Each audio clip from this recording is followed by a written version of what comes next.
چرا محاکمه خبرنگاران تاجیک پس درهای بسته و دور از چشم جامعه برگزار می شوند؟ هرچند در پرونده‌های آنها هیچ سری دولتی و اطلاع مهمی درباره امنیت ملی تاجیکستان وجود ندارد.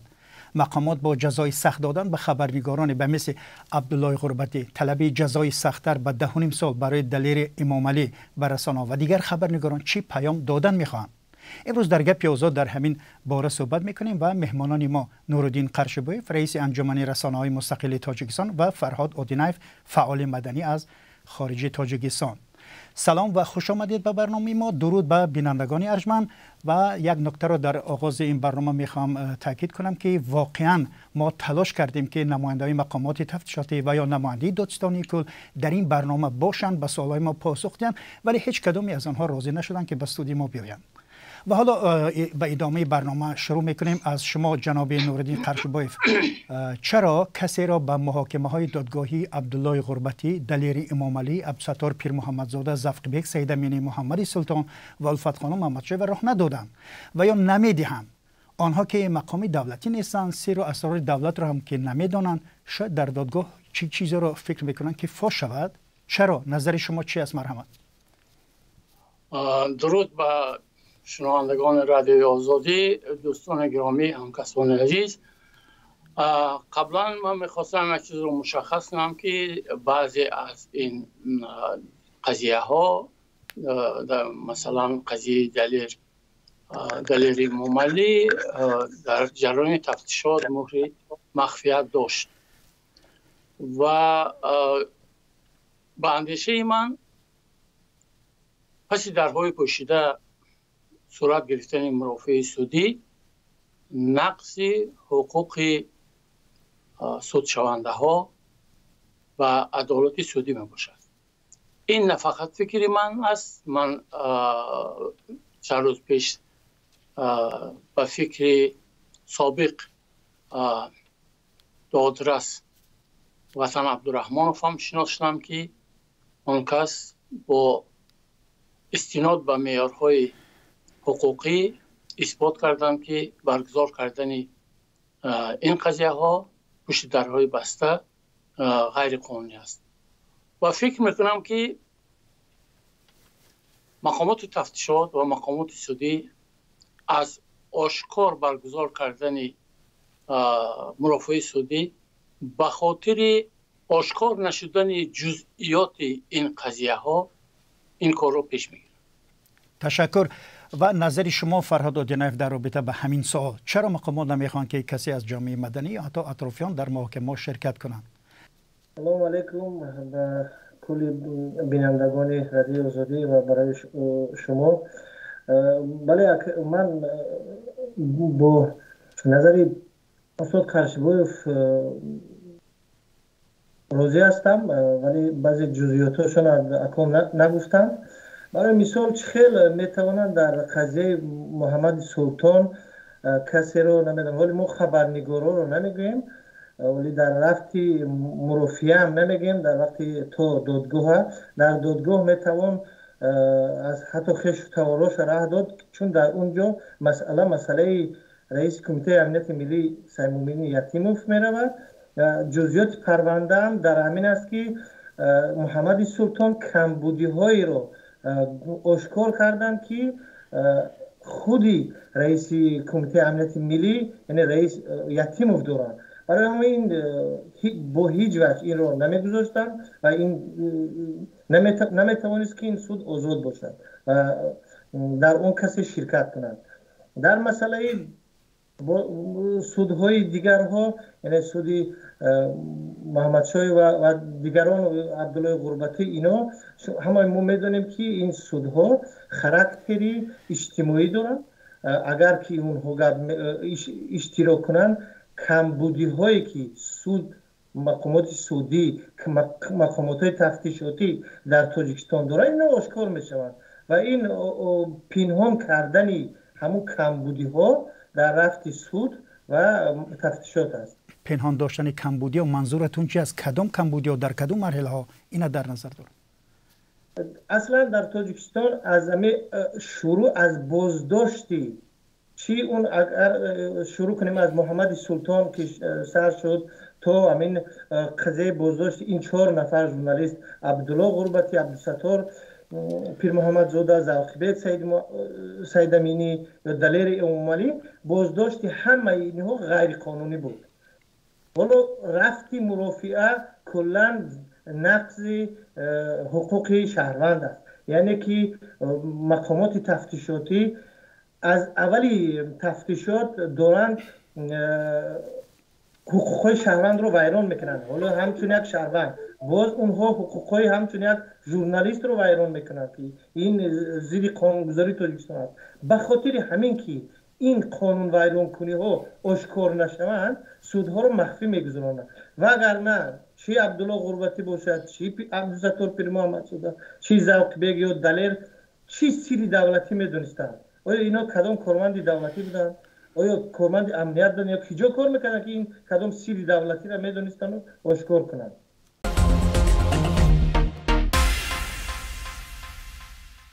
و از شما مهمانان گرامی میخواستم بپرسم که آیا در نوشته های این خبرنگاران شما جای دیدید که به اسرار دولتی و یا اطلاعات مهمی درباره امنیت ملی دخل کردند؟ جناب قرشنبویف مرحمت.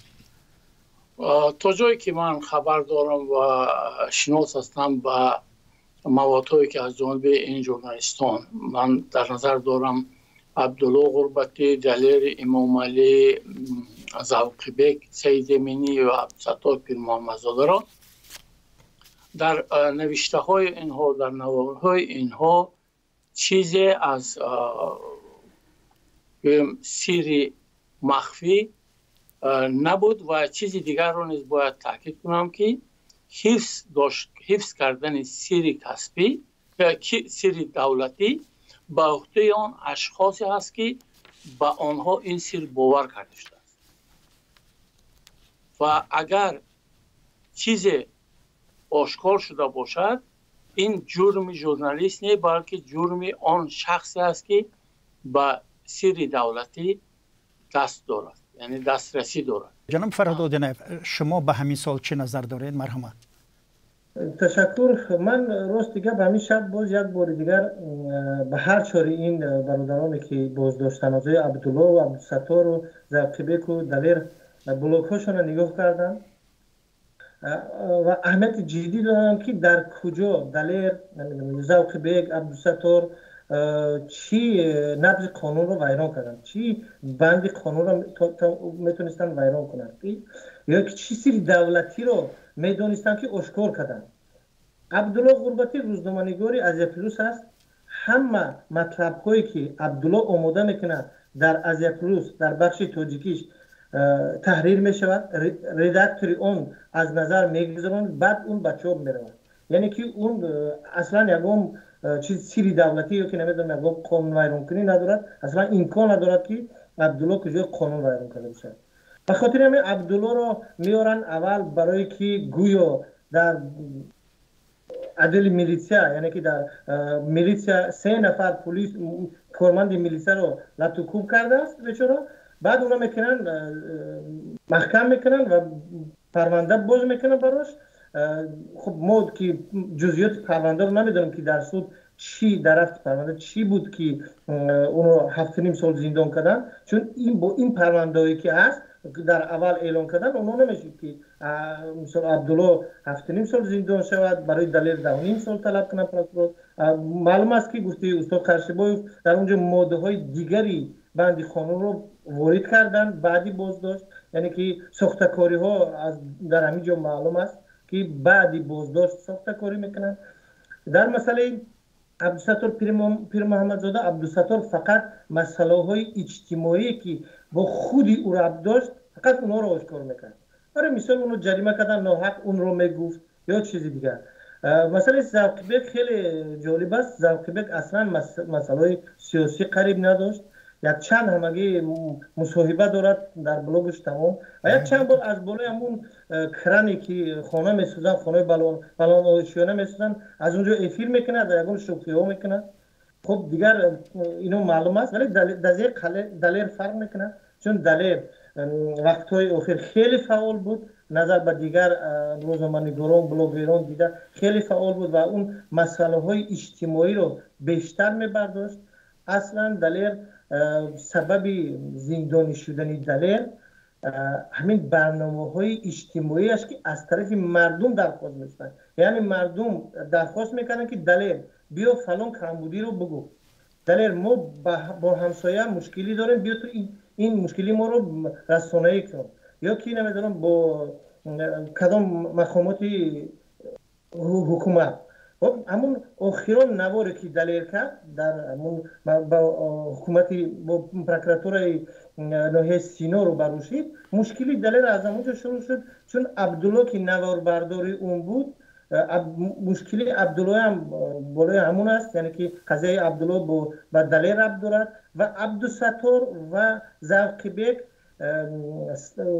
این فعالیت این دو ژورنالیست که اینا هرچو خیلی دوست بودن و بعضی وقت افیرای یک جا میکردن، اگر در جای وام خوردن یا خبرگیری میرفت کسی از اونا، این سبب شد که اینها رو برن زندان کنن، که به خاطر که اینها از فعالیت عبدالله و دلیر بیشتر آگاهن، این قضیه رو از این زیاد سیاسی نکنن و همین ژورنالیستان بلاگرانی که یک کمی در مسائل اجتماعی گپ میزنن همه این رو یک بار بوقی کنن. مسئله اساسی در بازداشت این 4 نفر همین بود. تشکر. جناب قرشبویف، سازمان شما برای حمایت از حقوق خبرنگارانی که به مشکلات گرفتار شدند و یا مقامات برای آنها دردسر ایجاد کردن کمک میکنند؟ آیا در قضیه این خبرنگاران با آنها کمک شما کردید؟ احوالشون خبر گرفتید؟ کمک حقوقی نماینده شما با آنها رسانیدن؟ این چیزای انجام شدن یا نه؟ یعنی قبلا من میخوام یک چیز رو تاکید کنم. اینجا فرهاد گفتند که با این یا آن اتهام این ژورنالیستان رو بازداشت کردند و آنها رو به محکمه کشیدند. یک چیز رو باید عمیق بگویم، من حقوق شناس نیستم، لیکن از معیارهای حقوقی آگاه هستم. ما فعلا گفته نمیتونیم که این همکسبای ما یگان گناهی ندارن. برای این گپ رو گفتم باید ما پوره به قضیه آشنا باشیم، نظر کارشناسان را گرفته باشیم و در اون صورت ما خلاصه کرده میتونم که آنها گناه دارن یا ندارن. در این مرحله و من بارها با نماینده‌های هم سازمان‌های بین‌المللی هم کسب‌های خودم این مسئله رو مطرح کردم و گفتم که چیزی اساسیه که ما طلب داریم از مقامات حفظ حقوق، از مقامات سودی، از مقامات تفتیشات، رعایت کردن معیارهای حقوقی کشور و معیارهای بین‌المللی در جریان تفتیشات و در بررسی سودی. یعنی در بررسی سودی در این مرحله باید معیارهای عدالت سودی، یعنی حقوق این اشخاص به عدالت سودی رعایت کرده شود. اینها حقوق دارند که قضیهشون در مرافع آزاد بررسی گردد. اینها حقوق دارند که در نزد سود پیشنهاد کنند که این یا آن شاهد دیگر را دعوت کنند. حقوق دارند که خلاصه های کارشناسان را بازنگری کنند و غیره و غیره. و از این لحاظ گفتن که این ژورنالیست ها اصلا هیچ گناه نیستن، فرشته هستن، جایز نیست. تحقیقات های مثلا سازمان ما ویران کردن بعضی از معیارهای حقوقی و اخلاقی را در گزارش های همکسبای خود پیدا میکنن و بیشتر ما این کار را رسانه‌ای نمیکنیم و با آنها مصلحت میدیم که در جریان فعالیت ژورنالیستشون باید به این کمبودی ها راه ندهند. و اگر این اشخاصی که امروز مرافع سودی هاشون پس درهای بسته صورت میگیرد با ویران کردن معیار این یا آن قانون متهم باشن، آن چیز را باید همه جانبه در دایره طلبات معیارهای قانونگذاری ملی و بین المللی بررسی کنند. و چیزی اساسی این است که میشمیش های زیاد، گپ و کلاچه زیاد اطراف این قضیه ها محض به خاطر پوشیده برگزار کردن مرافعه سوده اومده است. من 100% با گفت شما زید هستم. هر چور این بازداشت شده ها، این که عبدالله علاکه حکم گیری و این 3 نفر ولی حکم ندارن، کلان یگم گناه ندارن. من با گفته شما کلان روزی نیستم. اگر که کمترین گناه رو دلیر نمیدونم یا که عبدالله یا کسی از اینها میداشت، چی خیلی که مقامات تفتیشاتی MVD نمیدونم پلیس بازداشت شده ها رو از کوچه میقپد، در بعد چند ساعت یک حقوق بیرونکنی میده اوباشی میکنن، اونها رو بازداشت میکنن، میاره پیش دوربین، اونها به همه نشان میده که این نفر فلان بند قانون رو ویران کرد. ما اینو جزا دادیم، نمیدونم 15 روز پنجره که پشت پنجره بردیمش یا فلان. همین سایت MVD رو بگیری پر از همین در حقیقت جنایتکارانی که جنایت صادر کرده‌اند و اون خوشون ویران و رفت مدافعه آشکار است، پر است. ولی یک قضیه‌ای که یک ژورنالیست، یک نمیدونم سیاستمدار یا که یک کم جنبه سیاسی داشتگی باشد نمی‌یابد. این کلا گفته شما نادرست است. شما دارید میروید به پشت نمیدونم کدام، به خاطر که در تاجیکستان هستید و نمیخواهید که کلا از همه اون امتیازهایی که در تاجیکستان دارید به خاطر این امتیازها باشد یا به خاطر چیز دیگر دارید این بنده‌های خدا رو گناهکار میکنید. اصلا نه امام علی یک کسی از اینا گناهکار نیستن. در میبود که شما به اون سوالی که دادن جواب میدادید. آیا شما اظهارات دادید؟ آیا کدام گپ در سر برادر گپ در سر اظهارات نمیرود. اگر به اظهارات پرابلم حل شود، مشکل حل شود، ما آماده هستم که در یک روز 10 اظهارات شما در خارج کشور زبانتون یکنین وجب دراز است و هر گپ میگوید به اون خاطر که کسی به شما دسترسی ندارد. من شخصا نه در تاجیکستان نه در خارج کشور بیرون از صلاحیت خودم یگان گپ نگفتم و برای هر گپی که گفتم اساس دارم و وقتی فقط سود میتواند این یا آن شخص رو گناهکار حساب کند یا بیگناه. اینو شما اگر از حقوق آگاه باشد خوب میدانید و این چیزا باید تاکید کنیم که اصلا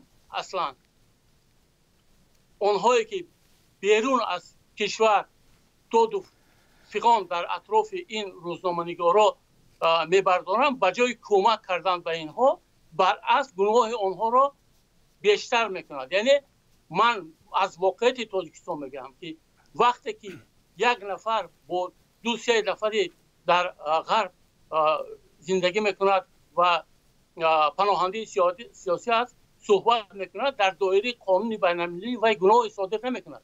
لیکن مقامات تاجیکستان این چیز را علاقه یک همچون جرم، همچون یک همکاری، همچون یک مناسبت با آنها تفسیر میدهد و این چیز را استفاده میکند.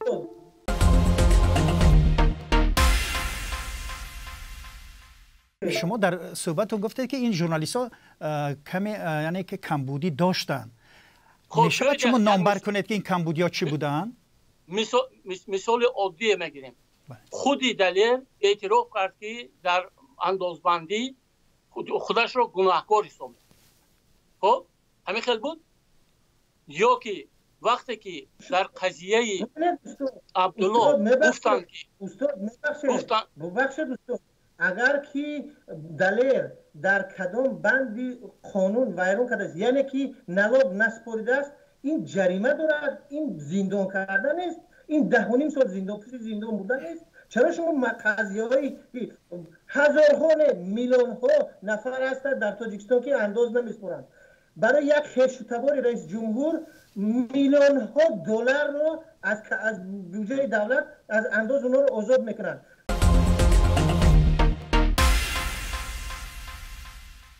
مثلا یک مقام دولتی را که به دزدی صدها هزار دلار دولت گناهکار دانسته شده است و یا به تعبیر دیگر حق مردم را خورده است، جزای سبک میدن یا جریمه میبندند یا به 2-3 سال زندان محکوم میکنند. حالا عبدالله غربتی از جمله با گناه مقاومت به کارمند ملیسا به 8.5 سال زندان محکوم شد و دادستان میخواد دلیر امام علی جزای سخت‌تر بگیرد و بیشتر از 10 سال زندان محکوم شود.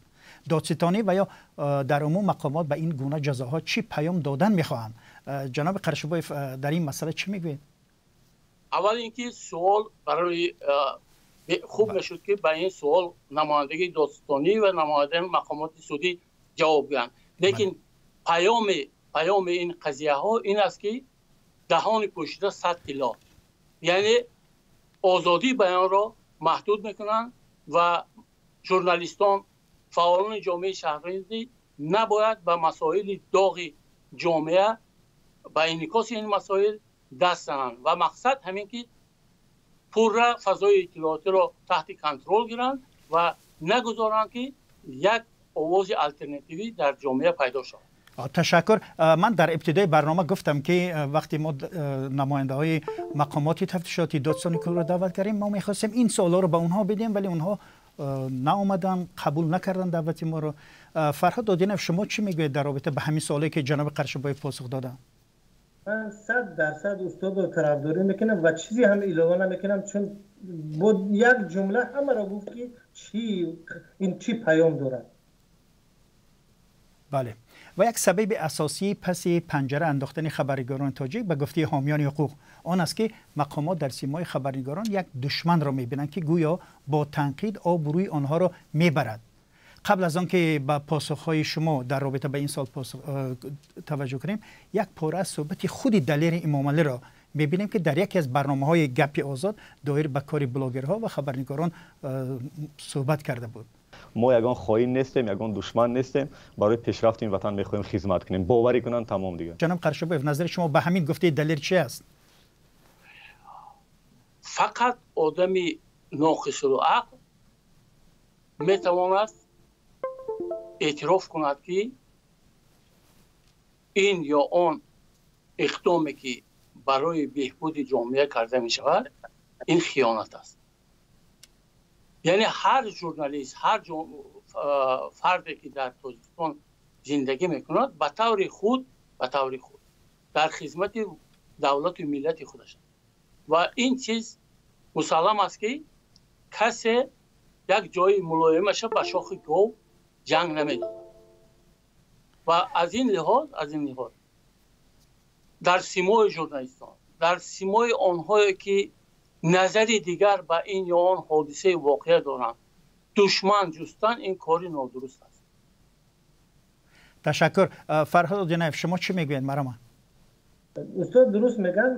ببینید اصلا اگر این همین واقعه آخری کشورمون نظر کنیم، در حقیقت وقتی که مشکلات مرزی شد، مرز در قرقیزستان، ببینید چخیل برای ما این 4 ژورنالیست نمیرسید یا مثل اینها.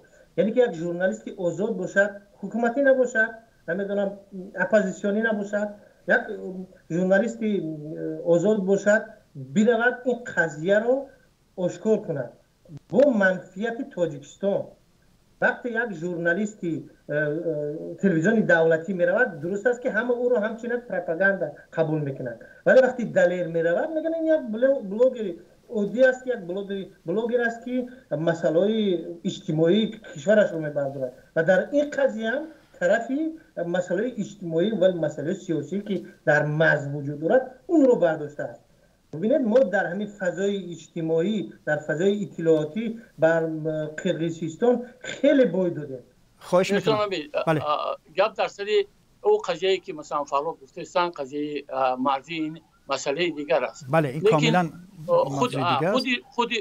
خود وسایل اخباری ما، رسانه‌های تاجیکستان در یک زبان یک فکر را خیلی زیاد تلقین کردند که در حالت نبودن اپوزیسیون در تاجیکستان وسایل اخبار عمومی مستقل همچون یک نظر اپوزیسیونی را پهن میکنند و گویا همون رسالت مخالفین را اجرا میکنند و همین چیز باعث شد که بعد سر حساب اپوزیسیون مخالفین را پیدا کردن حکومت تاجیکستان، آنها از پس محدود کردن فعالیت‌های ژورنالیستان و فعالان جامعه شهروندی شدند.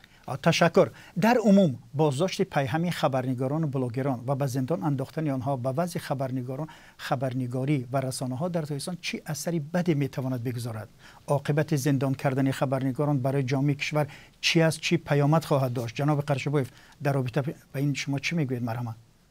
من فکر میکنم که این حادثه های اخیری که در فضای اطلاعاتی به وقوع پیوست باعث بلند شدن خود سنسوری در جامعه روزنامه‌نگاری، باعث کم نظیر شدن فعالیت روزنامه‌نگاری، باعث کاهش یافتن اطلاع رسانی به جامعه میگردد که عاقبت‌های خوب ندارد. بله تشکر. فرهاد دادینه مرحبا. البته استاد جنبه داخلیش گفتن، من میخوام جنبه بیرونش هم بگم که تاجیکستان رو همچون یک کشور دیکتاتوری علاقه که همه قبول کردن و همه سازمان های بین المللی که تحقیقات میبرند باور به اون هستند علاقه که تاجیکستان یک کشوری دیکتاتوری اویلوی، یک اویله قبضی حکومت کرده است و این 100% باور کردن و در تاجیکستان نه آزادی سخن است، نه آزادی مطبوعات است، نه آزادی اجتماعی است. یعنی کلا تاجیکستان در صدی بین المللی عبوری خود را از دست داده است. اگر مقامات نظر شما را میپرسیدن که با این خبرنگاران بازداشت شده چی کار کنیم و تفسیر شما را میخواستم بفهمن، چی میگفتید جناب قرشبویف؟ من تقاضا میکردم که این مرافعه ها اگر در مرحله اول چند از آنها علاقه در پس درهای پشته انجام می‌یابند، باید آزاد با اشتراک جامعه شهروندی، با اشتراک ناظران بین المللی و با اشتراک کارشناسان و روزنامه‌نگاران صورت گیرد. و چیز دیگری که من میخواستم از مقامات تقاضا کنم، آنها باید برای گفتگو با جامعه روزنامه‌نگاری، برای گفتگو با فعالان اجتماعی آماده باشند. متاسفانه امروز چنین گفتگویی که به هر دو جانب سودمند است به نظر نمی رسد و اگر با مصلحت همدیگر مشکلات جامعه را بررسی کنیم، من گمان میکنم که علاج پیدا کردن راه حل‌های آن را داریم. تشکر. جناب اودینایف مرحمت شما. ببینید اکای میرزانبی، حکومت تاجیکستان علاقه با اون آمده رسیده است که دیگر کسی رو گوش نمیکند، نه اون که ما رو گوش نمیکند. من حتی فرض اینم کردن میتونم، چون دیدبان حقوق بشر برای آزادی عبدالله غربتی علاقه درخواست کرد که او رو آزاد کنن، گوش نکردن. نمایندگی صحه با تاجیکستان رفت با رهبری تریزا ریبیرا، نماینده مطبوعات آزاد در صحه، اونا هم تفسیر دادن که این بازداشت شده ها رو، یعنی که این بلوگران و ژورنالیستان رو آزاد کنن. اونا رو گوش نکردن. کجا مراد از ما رو که گوش نمیکنن. خب این به چی میاد؟ اگر یکی از شما پرسیدن شما چی تفسیر میدید؟ اگر یکی پرسیدن از شما چیزی نیست، فقط یک تفتیشات آزاد آشکار از روز بازداشت شده باید که اون با ادوکات تامین کرده شود. اون دسترسی با شاهدان، یعنی که با همه حقوقی که خودش دارد در سود رعایت شود و سودها آشکارا باشند. یعنی سود مخفی پشتی دری بسته در سیزا نگذارد، آشکار در زل سود بگذارد. در هر کسی میتواند خواه روزنامه‌نگار، خواه خویش و تبارش از نزدیکانش بروند اون رو در سود اشتراک کنند. همش آشکار میشه. این به نفع دولت میشه. اما پیشنهاد آزاد شدن اونها رو نمیکردید شما که از محبس آزاد شد؟ در وقتی که نمیدونم یک سازمان بین المللی میگه که اونا رو آزاد کنید، اونا آزاد نمیکنن، گپی فرهاد دودینایف گوش میکنن، یک مخالف سیاسی که پناهنده سیاسی در اروپا است. اگر یکی به شما تکیه کردن، باور کردن، اعتماد کردن، کی؟ مقامات تاجیکستان، مقامات سعودی، که شما چی تفسیر؟ در تاجیکستان گوش شنونده مانده است. شما باور دارید که در تاجیکستان، در مقامات تاجیکستان یک نفری است که به حرف دیگر اندیشان گوش میکنن؟ یک نفر است؟ من تا حال نمیبینم کسی. تشکر زیاد و تشکر به هر دوی شما که دعوت ما را پذیرفتید و مهمان برنامه گپی آزاد شدید. نوردین قرشبایف رئیس انجمن رسانه‌های مستقل تاجیکستان و فرهاد آدینه فعال مدنی از خارج تاجیکستان با ما بودند. بینندگان گرامی، اگر در رابطه به همین مسئله و یا موضوعهای دیگر پیشنهادی دارید یا سوالی دارید، زیر برنامه و در شرح‌ها برای ما بنویسید. اندیشه و نظر شما برای ما بسیار مهم است. و من میرزا نبی خالقزاد بودم که برنامه را پیش می بردم. تا دیدار در برنامه دیگر. خدا نگهدار.